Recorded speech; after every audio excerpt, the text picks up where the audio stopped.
Okay, how that air stuff works is the air coming out of the tank goes into this hose, goes into this, I think, I want to say a water oil separator, and then it comes out into a T, tees off, and it goes this way, and it goes into this cylinder here, which also the air goes into these lines here, and then off this T, the air goes from this line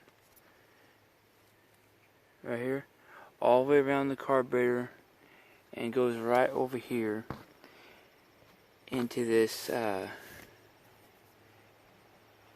valve right here I'm pointing at, and then from that valve comes out, goes right here, and goes down to here into the air cylinder. And when it's running, right now it's off, but if I turn it this way, it allows the cylinder to to go this way to give it more throttle, and then those four cylinders that pumps air into the tank and goes from 30 up to 150 pounds. And when I'm using the air hose here, this big old air hose with, hold on, where's the end of that? Oh, yeah, here it is right here. With this Chicago fitting is what they call it, and I leave this valve open, or I close it to hook the air hose up, and then I open it, and then I use this thing right here. This is what I use to blow off the baler with.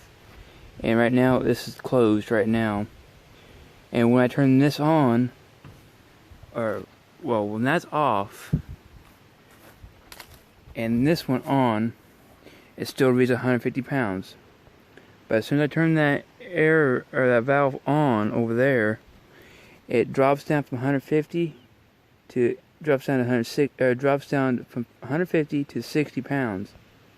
And when it's running, it maintains that pressure at 60 pounds. And that thing has a lot of volume.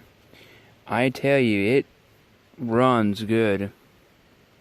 And right here's the specs, of course, like I showed the picture. And this is a 302 air compressor. And let me go over here real quick, show you. And here's and this distributor is so retarded to run on this side for the ignition. And the 4 plug wires not being used, I ground to the block. And when this thing's running, the fuel pump in here, let me get my phone to focus. It reads about 9 pounds of fuel pressure. It's hard to tell, but this thing runs pretty good. It's got a brand new fuel pump on it. I put a glass pack on it. Makes it sound good. And when I had to put this back on it because this what knocks down from 12 volts to, I want to say 6 volts for the points, so it doesn't burn the points up. But anyway, and it does the job. It does everything what I want to do. Anyway, it runs pretty good. I put a new alternator on it, so it charges 14 volts like it's supposed to. Right here used to be an hour meter, but I took the hour meter out and put a volt gauge here. Amp gauge works. Water temperature gauge is electronic, and the oil pressure gauge is mechanical, of course. And right here is that water temp sensor, right where I'm pointing at. It's electronic. So, and this is actually a 2-burr manifold.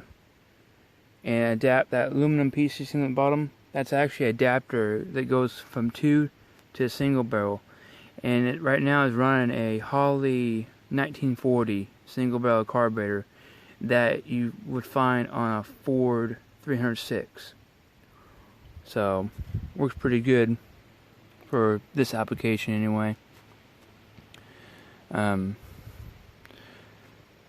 I would start it up, but I have a video on my YouTube channel, so if y'all want to check it out.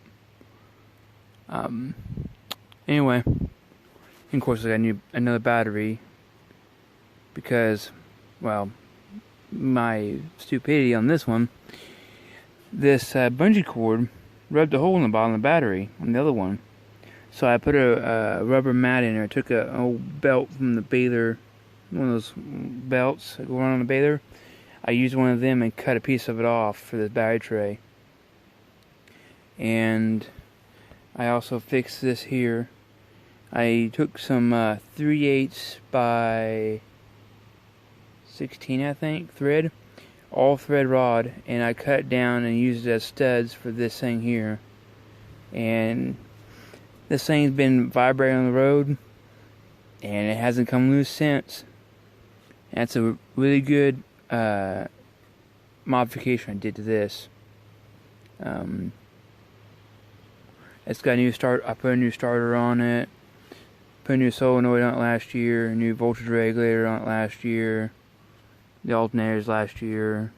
New belt. I put this clutch fan on there and got rid of the flex fan that was on it, the steel fixed fan. Put that on there. Eventually, I do want to build a shroud for this fan, because one, being out in the open, you get your hand caught in it, you lose a hand and arm.